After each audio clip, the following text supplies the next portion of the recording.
So good afternoon and welcome to the August T3. This is going to be a panel discussion on NRS Measurable Skill Gain Type 1D. And you'll notice I subtitled this presentation, What is it and why do we care? Because that's really what we want to know, right? What is it and why does it matter to us?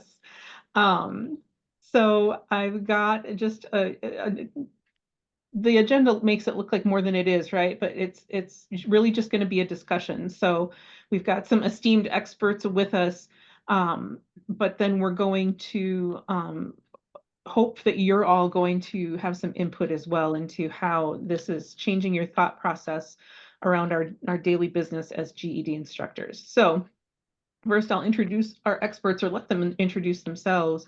We'll talk a little bit about what Measurable Skill Gain Type 1D is, and then we're really going to dig into what do we think the impact is going to be on assessment, enrollment, and study plans for our students due to this change that Octave has made.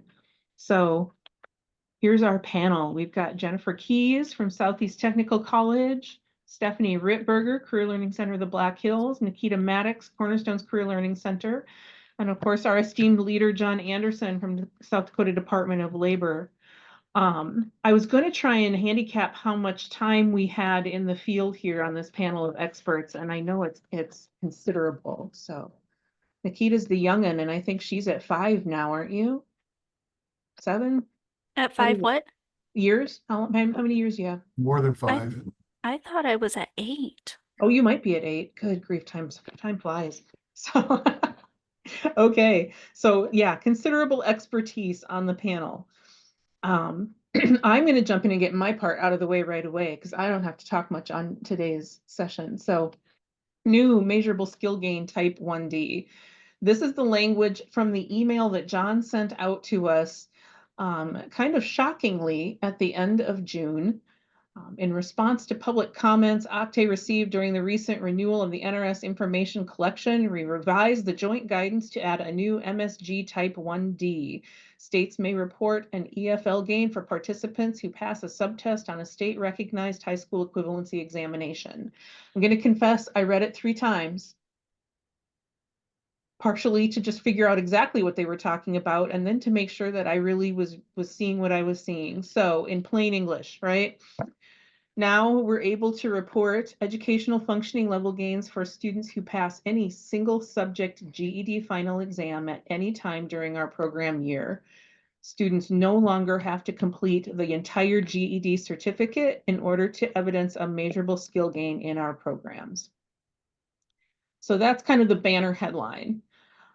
They made this retroactive to all of program year 23-24.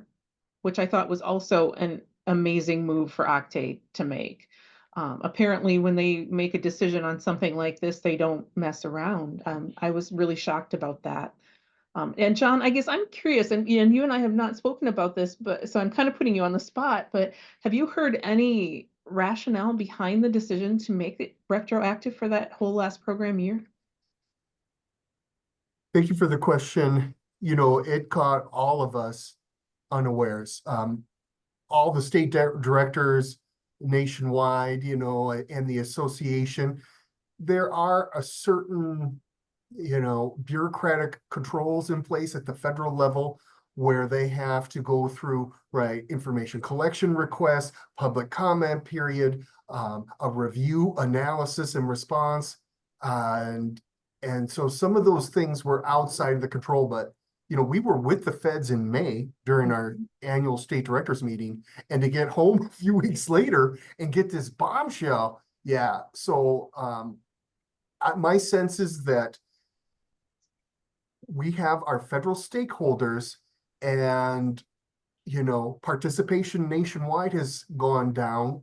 COVID, things are picking up, but it's one way to elevate our numbers and more accurately depict measurable skill gain and effectiveness, efficacy, right, to Congress to keep the funding going, especially in times like these. And I just, as an interesting side note, for years, on behalf of the providers, I have spoken to my federal counterparts, my coordinator, the director, Cheryl Keenan, and leadership before that, requesting that they do this. And we were always told, oh, psychometricians don't calculate that is quantifiable, measurable skill gain. So it's interesting they use sort of a scientific rationale, and then now I guess things change and they reevaluated it. So perseverance wins the game. Thank you.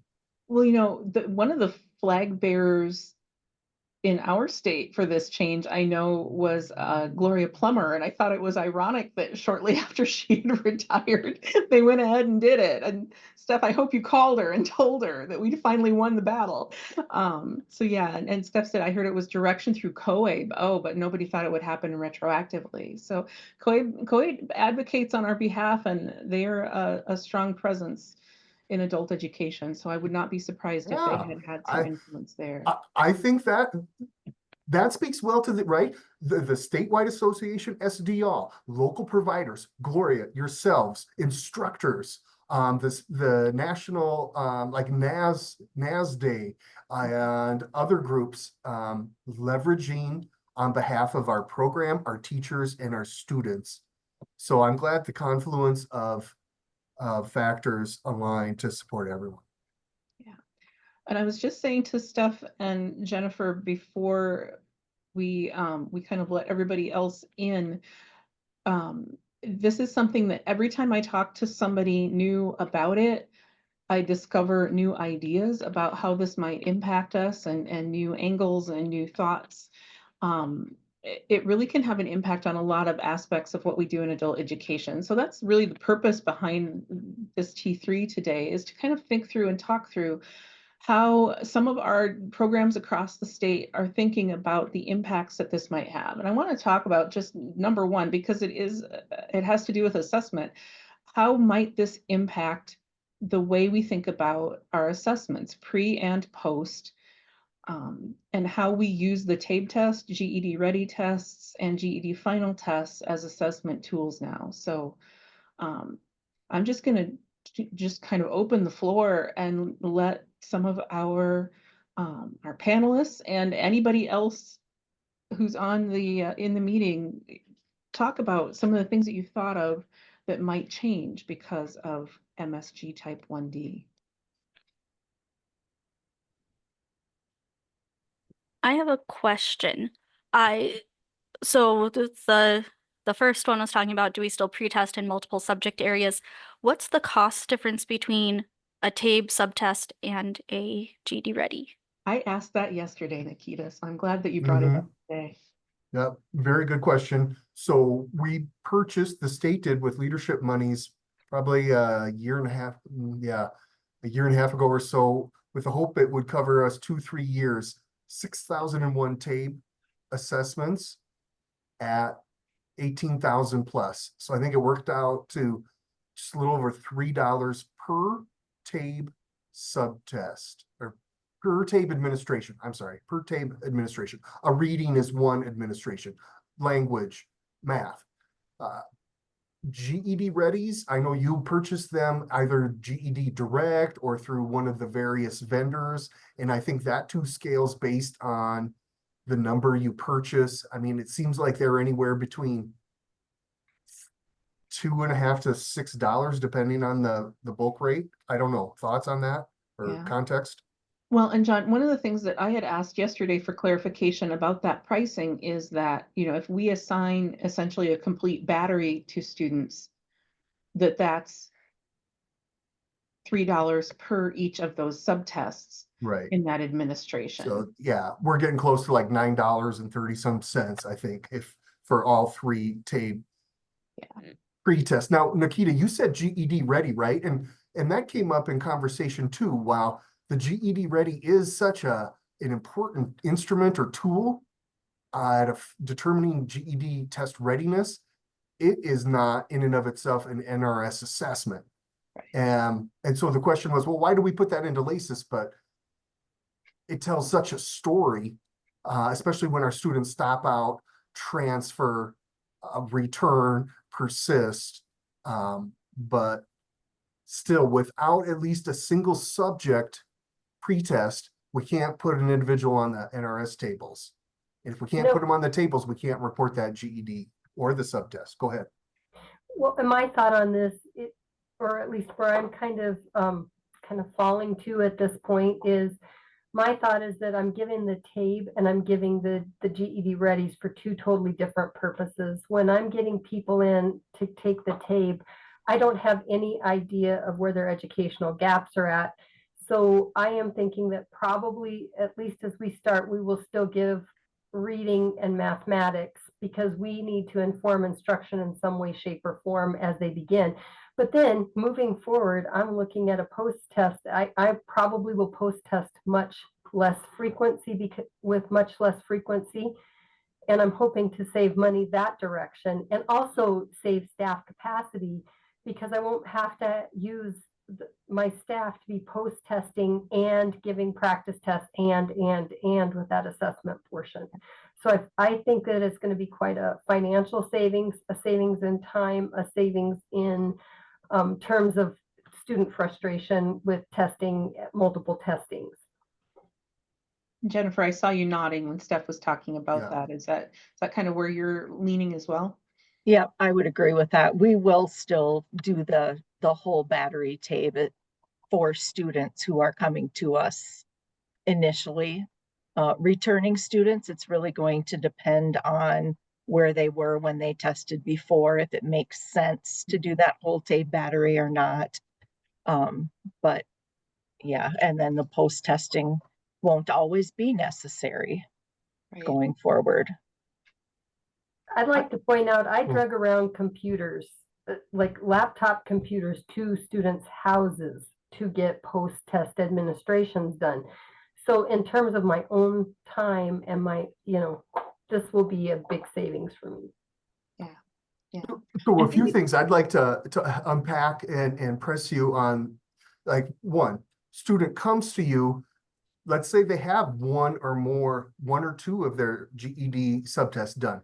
Is that an instance where you think you're going to administer all 3 TABE pretest? One, things could change with the TABE 13 and 14 and its predictiveness or its alignment, not so much with college and career readiness standards, but its alignment with GED series.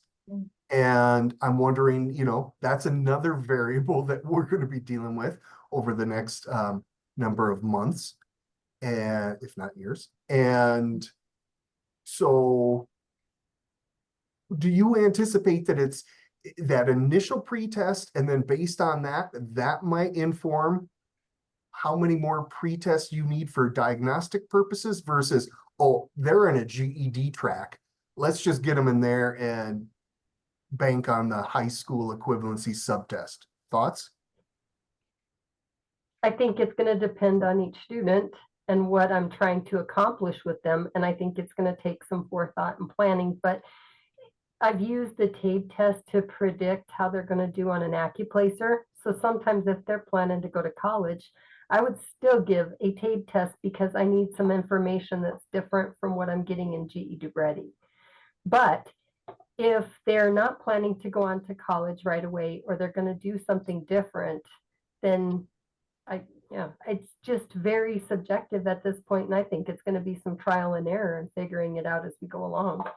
Sure. And to me, for post-secondary bound students or those academically,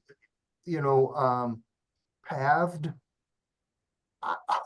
they're going to be tested how much wherever they go. Western Dakota, Black Hills School of Mines. I was just entering outcomes, a number of them for CLC, Black Hills, in fact. A military academy out of Arizona. I'm getting a lot more information now with this National Student Clearinghouse than I used to. Anyway, it's pretty cool. But again,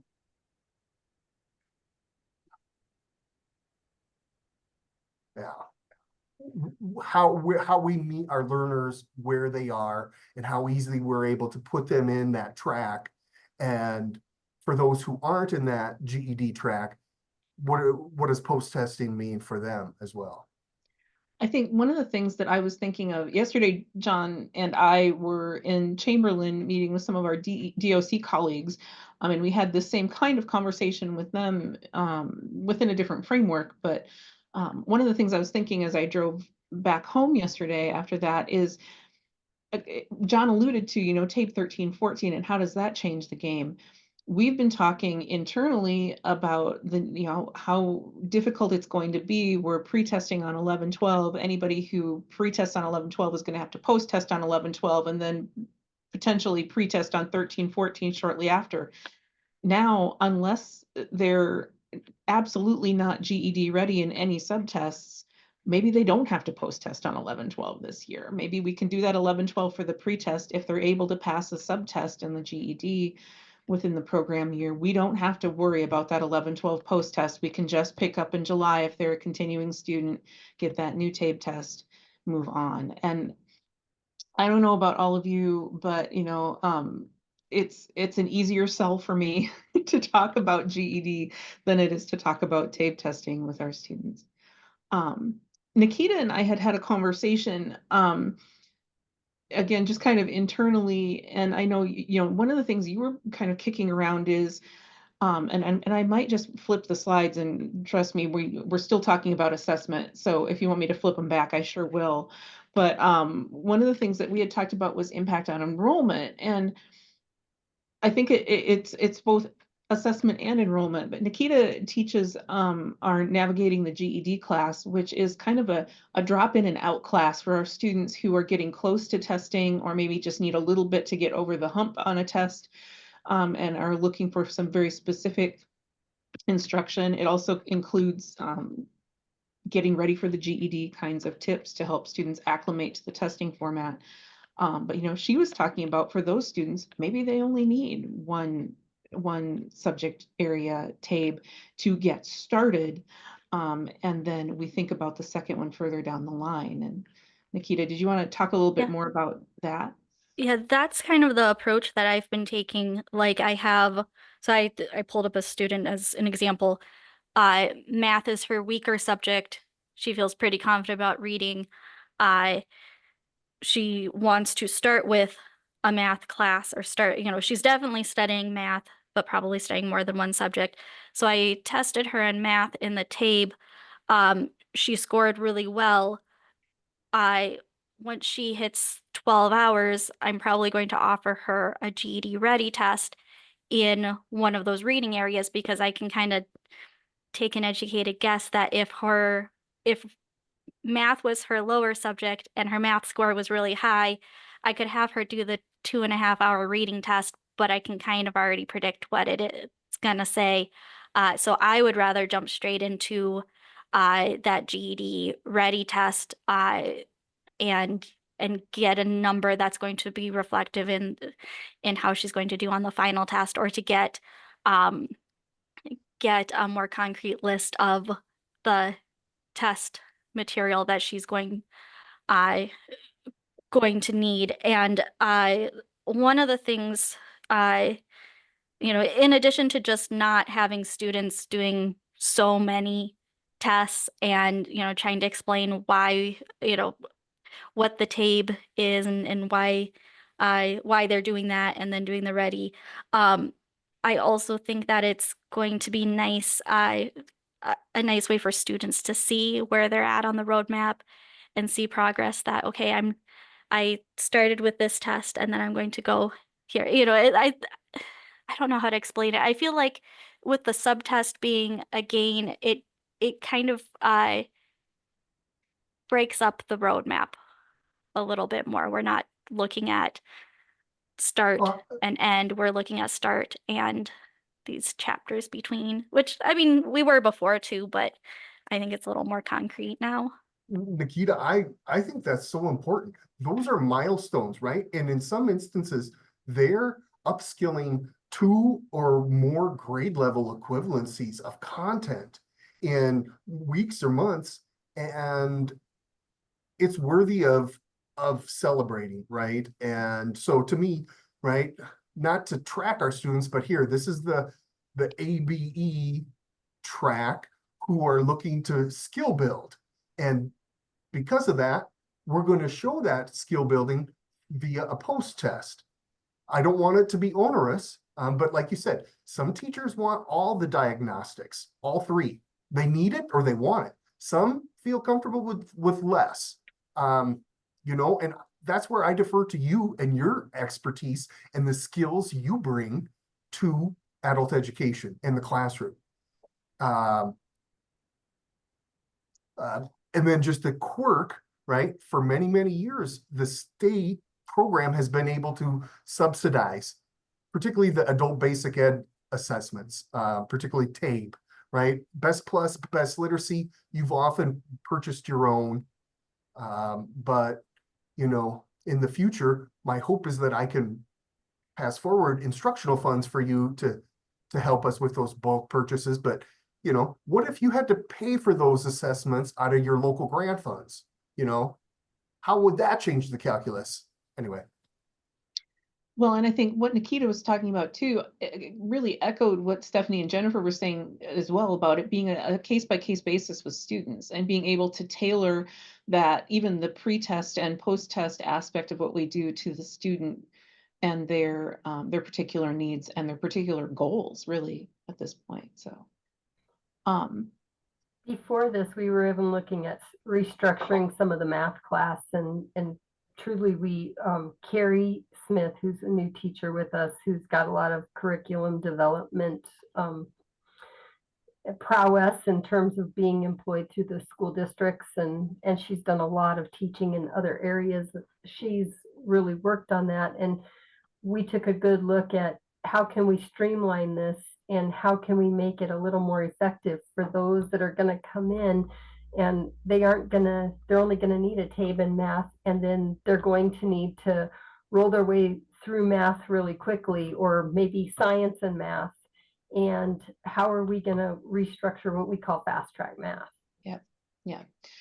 And are we moving students through our kind of more standard skill building math class in a different way? You know, if we see a student who's able to move a little more quickly, are we providing them a different track somewhere? And I hate to call them tracks, but, you know, a different offering maybe that's going to help them, like the fast track class, the navigating class, that helps them to just build those particular skills that are showing on that, maybe the GED Ready report, that they're lacking in order to get past that 145 to 160, you know, depending on what their goals are there too. And then my other thing that I really think we need to think about is, so if you're fast tracking them and then all of a sudden you see a skills gap, how are you going to fill that skills gap so that they can keep up with that class? And how are you thinking 3 steps beyond the GED so that when they finish the GED, the world's their oyster and they can pick what's next for them? They can walk into an intermediate college algebra class, or they can, they can navigate something that's bigger. Well, and I think that's where some of those benchmarks come in. And, you know, I'm kind of interested, and we had a little bit of this conversation yesterday too with DOC, you know, what are those GED ready benchmarks that you're looking for? And we're never wanting our students to just get a 146, right? There are students who we celebrate the 146 on the final test because it's what they needed to get going, right? But we're always hoping to push them up into that college ready area. So I appreciate that thought, Steph, about like, what if you run into a skills gap, even if they're a student that you think is on that faster track, and how are we going to adapt that study plan to help to address that? Thoughts, anybody?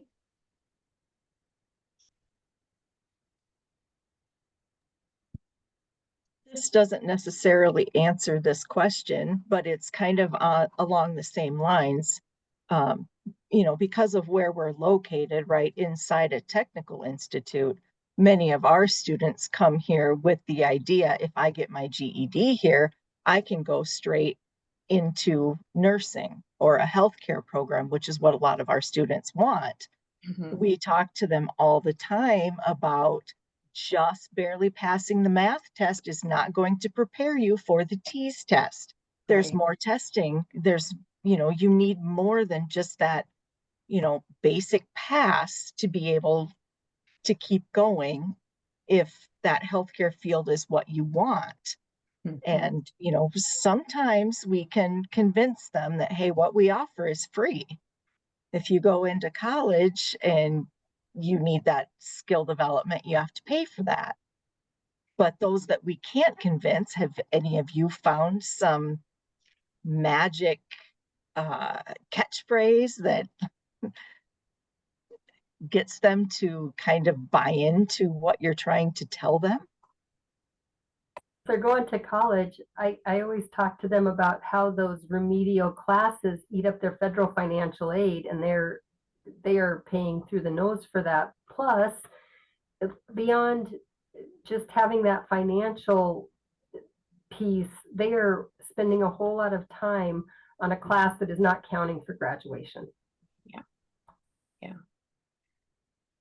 The one that you used, Jennifer, was always the one that I used. Like, you know, where it costs a lot less through us because we're free. You know, all it takes is the time that you're going to put into it with us, rather than, again, spending those financial aid dollars or having to pay out of pocket for it for those zero level classes.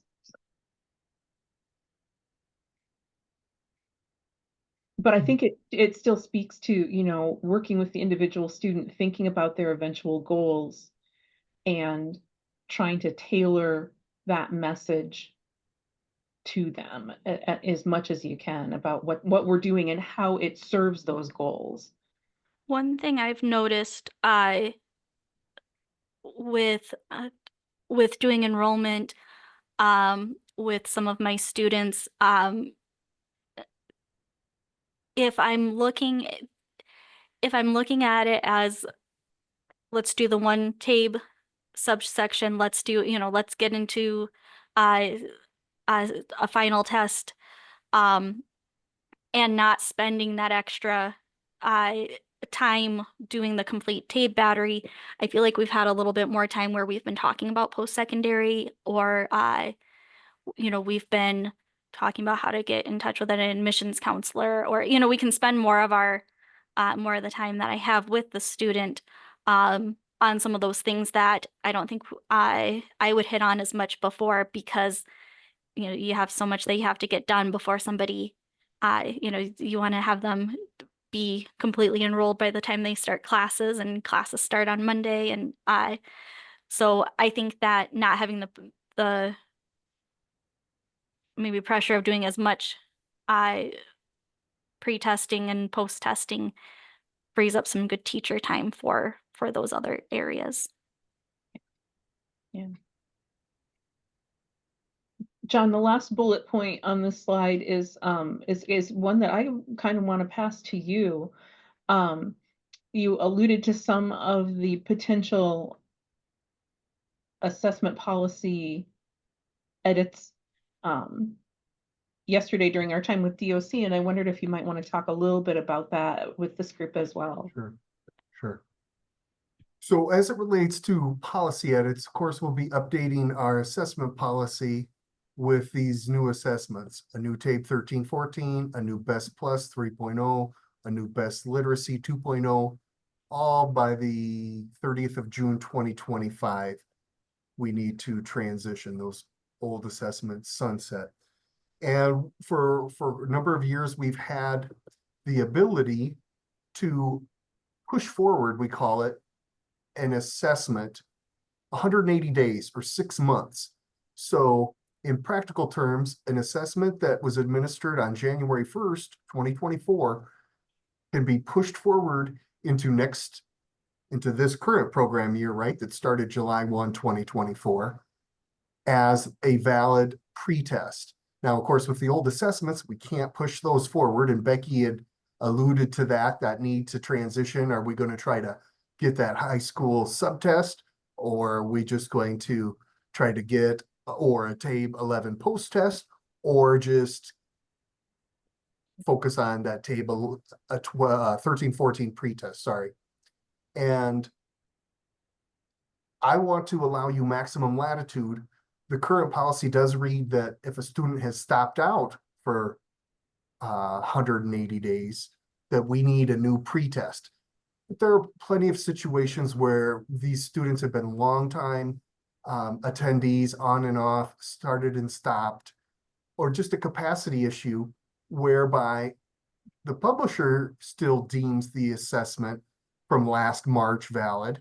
The feds still deem it as valid. It's just that our state policy had that 180-day rule. So I want to afford maximum latitude to say in those situations where we do have an assessment that we can push forward into the next year, even if 180 days have lapsed, you can work with your local supervisor to get approval to use it.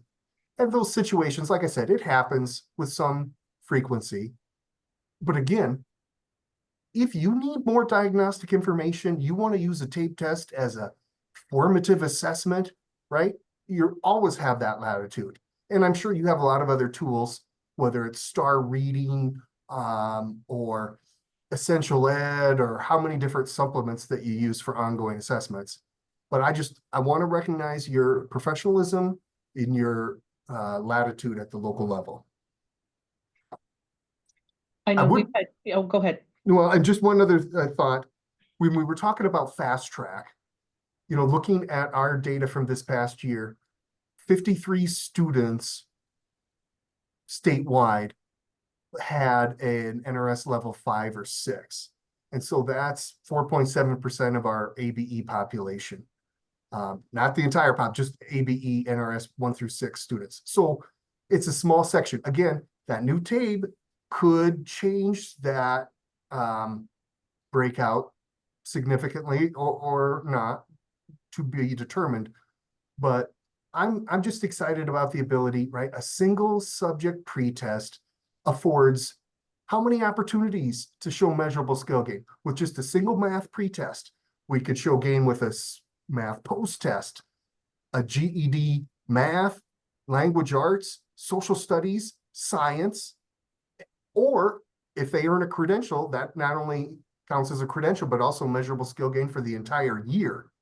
So with a single pretest, there are ostensibly 6 ways to show gain. So yeah, I'd like to reduce superfluous testing, but at the same time recognize that when you need it, I want you to have that ability in the latitude. Thank you. Yeah, I know internally we have, I can't even count the number of times that we've had these conversations, and I'm sure you all have had them in your programs too, where you've got that person who's passed 3 of the 4 GED final tests. They're still with you. It's July. You're trying to figure out, can we get them 12 hours? And do we need to get a new TABE to try and get a count for them, because we want to get that positive result for us as well as the student, right? We're gonna let the student pass no matter what, because we want the positive result for them is more important than the positive result for us. But it's sure nice to be able to get that positive tick for us as well. So that was an exciting conversation to have, and I think I know certainly I can't imagine it being a large number of students every year, but I know it probably could impact several students across the state every year in terms of our programs and making them eligible to count as participants for us. So yeah, I was excited to hear about that. And then as an ancillary benefit, maybe there are students who come to your programs in late April or May or even June, and maybe kind of on that fast track, certainly at that level where they can start testing. We don't need to wait for that 40 hours either for that post-test. If we can show gain on a single subject GED of score a subtest 145, you know what I mean? Then all we need to make sure is that we have 12 hours. So they're a federal participant, right? Yeah. And not trying to play the game of getting to 40 or having to request an exemption. I'm going to flip to our next one too, our study plans. And this was something that we were really we kind of dug into with the DOC group yesterday too. Are we still going to use, number one, are we using TABE individual profile reports to plan student study, or are we going more towards the high impact indicators from GED testing service and some of those other tools that we have? What role will those GED ready score reports play in planning student study? How do we advise students to approach their GED preparation? Has anything changed there? And I know one of the things that was discussed yesterday, and we brought it up a little bit earlier today too, is the motivation factor for our students in taking a GED ready test or a final GED test versus taking a TABE post test. I can tell you our friends in corrections were very upfront about the fact that they have often given those TABE post tests, had results that they weren't pleased with or expecting, and had the participant tell them just flat out, yeah, I didn't really try. You know, and we've all had that same experience too. I assured them, whether they tell us or not, we know probably it was a little bit of a lack of motivation. So, you know, I think that that's one of the easier sells to make. Not, I'm sorry, you're going to have to take that 2-hour reading test again on the TABE, but you know, oh, look, we can try this GED ready test. If things look good, we're going to take a GED final test. You'll be a quarter of the way towards your ultimate goal. And we'll have some good progress to report on our end as well. Thoughts about any of those things? I was just thinking about, you know, it's two different things when you think about classroom management and you think about impacts on curriculum or how you're going to focus those areas.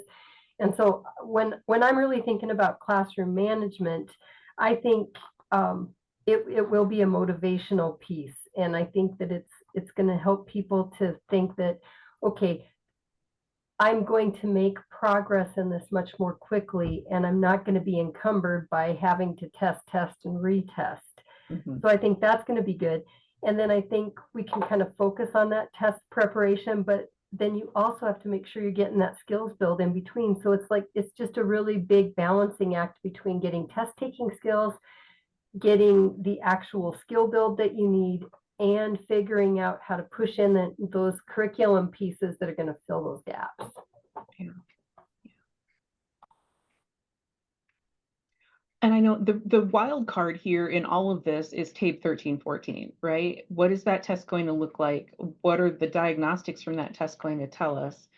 I know the diagnostic reports on TABE 1112 improved vastly after the first couple of years where they were almost non-existent. So I'm really interested to see what they are going to have once that test becomes available and what it's going to look like. I know, Nikita, you've used almost exclusively in your planning, you've used the high impact indicators for the last couple of years. Isn't that correct? Yeah, like when I'm looking, when I'm picking what material we're going on to for my math class or whatever class I'm doing, I will look at whatever tests the students have, so TABE or GED Readies.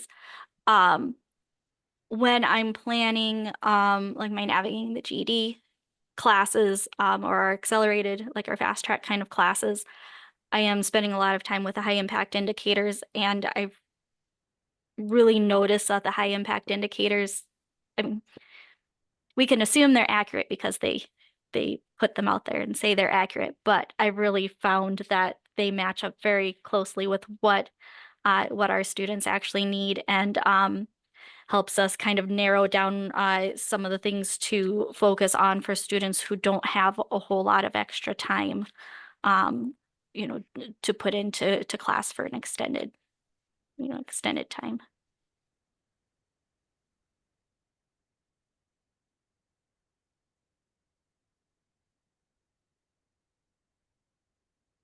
Other thoughts about Speaking of the TABE, you know, I think about when you talk about capacity, and I worry about student testing malaise. I worry about staff having misunderstandings that we need all three and we need to write all three TABEs right away. Or that we need to show multiple measurable skill gains. We don't, right? If we get one subtest, or I'm sorry, one GED subtest at 145, we don't need to show multiple. They don't also need a post test, right? And so all of those variables in your time. But here if you can read it in the chat, boy. It'll let you download it too. So if you're having trouble Okay. reading it, you can hit the little arrow on the icon or on the I was gonna say Yeah, table there, and it'll legible. let you download it, so it'll be a little bigger. So you can see those times, right? The locator for tape 13 and 14 versus the math reading. How does that compare? The math looks like it's only 60 minutes, language 50, and reading 100.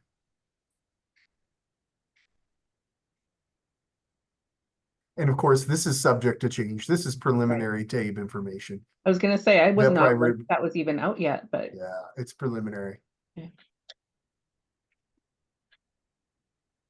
so it's a little shorter than the old test. Or the current test. I shouldn't call it the old test yet. We don't know how long we'll be using it. Right.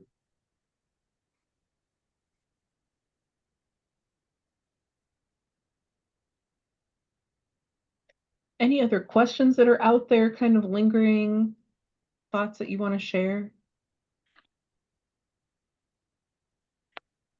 Motivationally, oh, sorry, go ahead. No, have you heard any concerns about being so excited to be able to count that subtest as a gain, that perhaps we will be looking more towards that rather than maybe getting the student all of the education that they need for their next steps? I think it's an interesting question. And one that bears thought, right? So Jennifer, are you positing self-reflection? Do we need to be careful that this allowance doesn't make us hyper-focused on GED test, subtest completion or credentialing at the detriment of actual skill building? Preparation of Yes. those workplace skills and those post-secondary skills that they're going to need going forward outside of our programs. Mhm. Yeah. Yep. Yeah. My I thought think- is that I feel like it gives me more flexibility uh, with my time, so then I have more time to spend on some of those things that might otherwise not get time spent on them. It's, one of the things that I thought of was maybe this will let us kind of take a breath, right? You get those students who they've got one subject area that it seems like they've really got a handle on. We can get them that final test in that one, and then we can just relax about it a little bit and concentrate, like Nikita said, concentrate more on those skills that are really essential to not necessarily, passing a test, but to being ready for the workplace that they're going into. Maybe they're trying to get ready for a tease. So even after they pass the math tape, we're saying, okay, so we're going to work on these other 3 GED tests, but we're also really going to focus on some of the higher level math you're going to need to have in order to be able to pass those entrance exams to go into the nursing program. Yeah, some of my students that I've got right now that I'm looking at having them hopefully take a ready test in the next few weeks and hopefully a final test in the next few weeks. They're kind of checked off my list for as we get later into the year and are doing all of our the reporting side of things and everything. And it's like it takes some of that pressure off that I think for me it opens up more kind of mental capacity for those other things. I don't know about anybody else, but the students who are level 5 or a level 6 are my notoriously hardest students to get to post-test because they can move on to something else so quickly. Yeah. And I just feel like I spent a lot of time, if they weren't going to make it by the last day of June, a lot of time trying to talk them into a post-test. And I just always felt bad about that. So I think that alleviates that stress as well. Yeah. But I will be the first to say I always do worry about it because I do want the world to be their oyster. I want them to be able to pick and choose what they're doing in the future. I want them to dream bigger and to think a little bigger than just what they've seen in their past experience and think about what they're really going to love in the future and turn them into lifelong learners. So when I'm thinking about that, I do worry that I would hurry through that, but I also think that I have such a great team. They're going to really make me consider that as we go forward. They're not going to allow that. I hear that, I respect that. And I think too, right, given the number of 3 of 4 data that we've received from Barb Unruh in the past, the GED testing service, and the anecdotes I hear, you know best, and I'd like you to weigh in on this, of course. But it seems there are certain subsets or segments of our students who have completion anxiety, or who let perfect be the enemy of good enough, and who have crippling self-doubts. And so I also too, I know that you foster safe, inclusive classrooms, and that's why you're professionals, and that's why your students do so well. And I'm glad you have more latitude. I was wondering, motivationally, to Jennifer Key's question before about could this have, negative effects or ramifications? And I would say, anything seems like nearly anything could. I've seen just in my narrow purview where there was a focus on measurable skill gains, then there were taken liberties and we were pre-testing before we had the minimum hours. I've seen a focus when there's on performance in other states that are performance-based funding, right? That it becomes fiscally driven to, perhaps cut corners, etc. Other programs where the focus is only GED, and it engenders, or even the pre-2002 GED series, when you had the OPTs. I've looked through LACIS in those old records, and it was sometimes just a testing mill, right? Just keep taking that until we pass, right? So I think most of it generally comes down to how you meet that student and their individual needs, like many of you were echoing at the start, and utilize these tests for appropriateness within the National Reporting System guidelines and expectations, minimize superfluous testing when we can, and support it when it's needed or requested. Thoughts, responses? That's well said, John. When you were alluding to the 3 of 4 and the completion anxiety and some of those things, it made me think, it just took me back to a conversation we had during our staff meeting this morning. Nikita purposely changed the name of our fast track class to Navigating the GED this year because she wanted it to be more reflective of what that content was really intended to be, right? We're not really trying to push them through. We're trying to help lift them up and fill those last gaps that they have that are preventing them from moving forward. And one of those gaps is that test anxiety. And Nikita mentioned this morning during our staff meeting that some of the people who are taking advantage of that class early on in this program year are not people who are planning to test soon. They're joining on Tuesdays, which are kind of what are you calling them, Nikita? They're more like the test prep skills days. Yeah, information related to kind of testing in general, test anxiety, registering for a test, as opposed to content. Yeah. And they're really the ones who are having that anxiety about, what is this testing situation going to be like? What kind of things am I going to be asked to do on the final test? So I think that really what she's doing is helping to alleviate some of that anxiety really long before they're going to be ready to take that final test because of content issues, to address those things and say, here's what it's going to be like, and here are some things that will help you to navigate that final GED testing when you're ready to do it. Yep, Well, I've seen a lot of students who,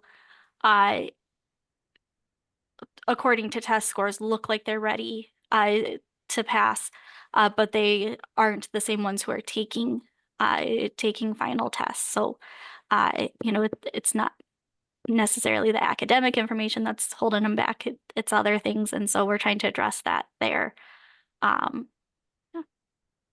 Kudos to you, Nikita. I think that's fascinating. that language rebranding change, you know, to philosophically consider, right? Is it a faster? What if I'm not fast? Is that bad? And I think, you know, gosh, think of all the math, dyscalculia and math anxiety, because you're not fast doesn't mean you're not good. And so how empowering. Really cool, Nikita. Keep us surprised. I used ChatGPT to come up with a name. So another use for AI.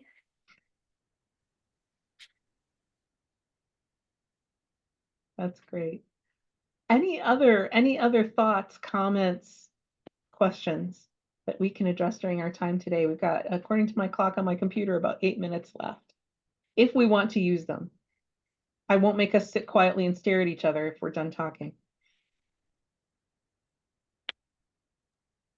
Well, and I just want to reiterate because it helps it helps concretize or make it real for me, right?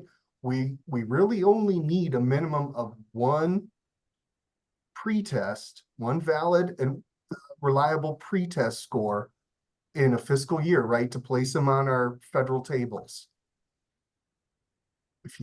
What you need beyond that is your determination, right?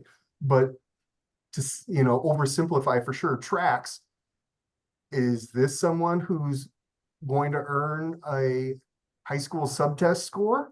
Or is this someone who's going to need a post test in one or more domains? Is that a gross oversimplification?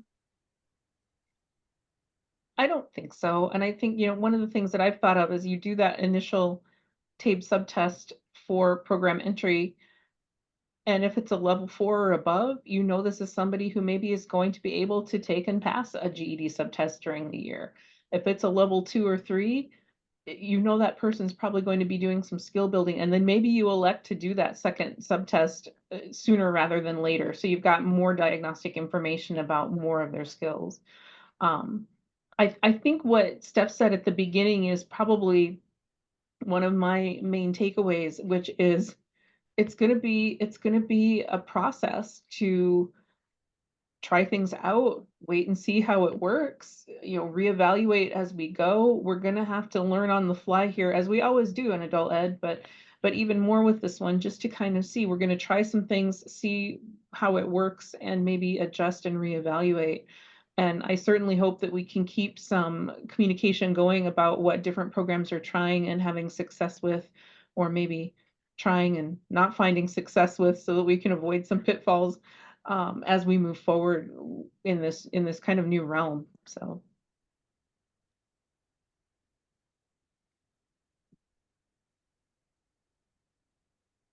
I've so appreciated the conversation. Me too. Stephanie and I had been emailing back and forth, talking to each other about how much we were looking forward to this stuff. It lived up to the hype for me. How are you doing?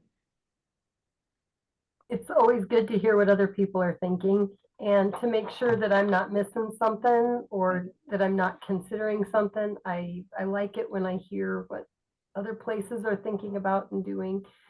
And I'll just be the first to say I learn a lot from everybody else. Definitely not a perfect person. No, me as well. I love hearing what other people are thinking and doing. I've appreciated the points that everybody's brought up. Jennifer, Nikita, John, Stephanie, thank you so much for sharing your expertise. You know, and a final thought on which to conclude and not rest on our laurels, but I think you should take pride in a job well done. And right, this change came in June, and our database vendor, right, LASIS, Literacy Pro Systems, worked feverishly to implement this change, and there were some other less significant changes to implement it, and they got that done by the end of July. And the change it had, I put it in our chat, right, 6.98%. It improved our measurable skill gains, went ostensibly from like 31% to 38%. And in doing so, I mean, our current target for this new year is 36%. So it bodes well for measurable skill gain attainment this year. It's like, ooh, wow, this really gave us a lot of breathing room. And I think you know, Nikita had alluded to that as well at the local level. So micro level, macro level, good news for our students with more appropriate, responsive, applicable testing. So thank you, everyone. Please enjoy the last vestiges of summer. Thanks so much, everybody. Thank you. Bye now.